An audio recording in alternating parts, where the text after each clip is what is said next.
by Capital One. Number 10, Texas, taking on 5th-ranked Georgia. She's looking at you, Jesse. Welcome back to Pittsburgh, PA. Three, and it is complete for a first down to Micah Gilbert, a freshman from Charlotte. Nice pitch and catch, getting it out of C.J. Carr's hands quickly. Getting to stay on this field. We're talking about the receivers and all the plays they've been making in this play. Micah Gilbert, a freshman, also big target. Doing a nice job there winning a one-on-one. First down for Notre Dame as they're 3 of 4 on 4th down today.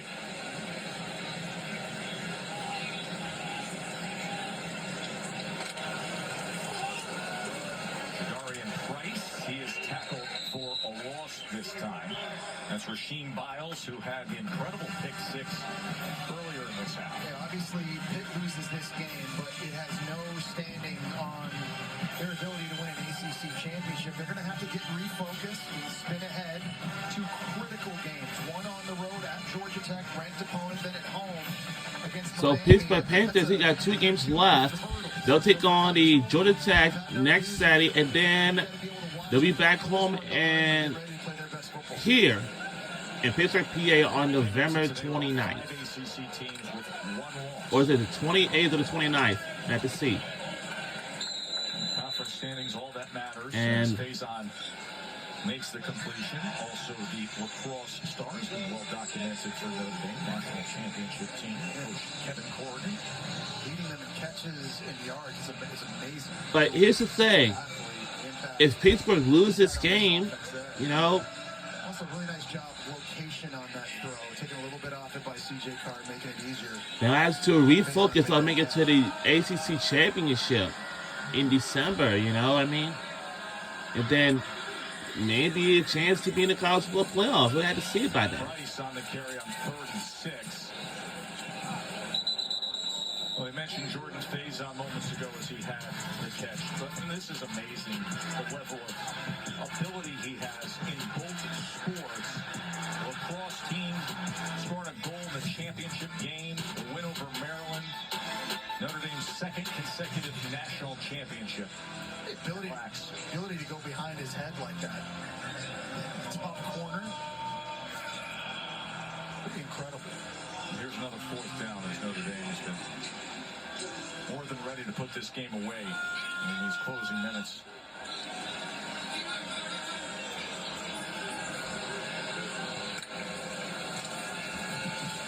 On 4th and 5 as Malachi Fields, let's see where they mark him here. They're going to be just short, so Pitt will take over with under 3 minutes to play. But it's been an amazing day for Malachi Fields, who's been targeted 10 times, 7 catches, 99 yards, 2 touchdowns, and 1 amazing 35-yard catch. Yeah, when you look at that group of receivers, to me, that's where Notre Dame's improved the most from a year ago. You know, for years watching them, it was run, throw to the tight end. Not a lot of explosive plays in the passing game, but you go to the portal, you bring in Malachi Fields and Will Pauling, and you add that to Jordan Faison. And Jaden Greathouse is still out with a thigh injury. He's a playmaker, and this receiving group, they're just so much more dynamic on the outside. Eli Holstein comes in to close out this game as Goff is the running back for the Panthers, and he will take it ahead with a good run. Holstein was the starter. Started off a year ago with a leg injury against Louisville. Missed the rest of that season. Came back this year, 11 touchdowns and 6 interceptions. Of course, Heigel took over. Up until today, he was 5-0 as the starter, and now Holstein will get the cleanup time here. Got a Pitt player down on the ground. That's Coretta, the starting left guard. And, well, they're already down there starting left guard Keith Gouveia. He's out for the year with an injury against Louisville. Coretta was his backup, and these injuries now starting to pile up for Pitt, too. They're already down there starting left tackle. Jeff Percy, who was injured. Kendall Stanley's taking that spot over. And we just talked about the schedule, Joe, and what they have coming up here. Their next game at Georgia Tech. They need all hands on deck. Coretta's okay. You know, it's these moments in a game like this, and you mentioned it. I mean, Pat Narduzzi mentioned it.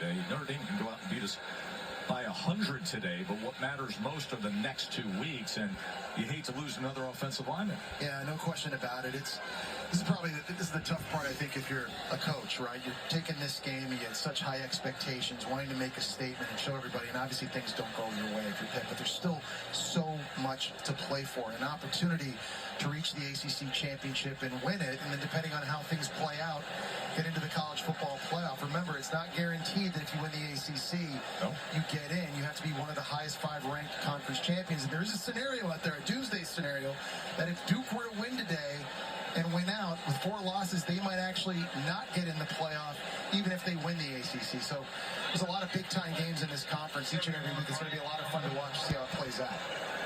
Being helped off. Coretta's being helped off. He was one of the big surprises of the season, stepping up. The next game's up. Well, we got Alabama, Oklahoma. That's up next in the next few minutes. Then Duke, Virginia on ESPN2, and then 7:30 p.m.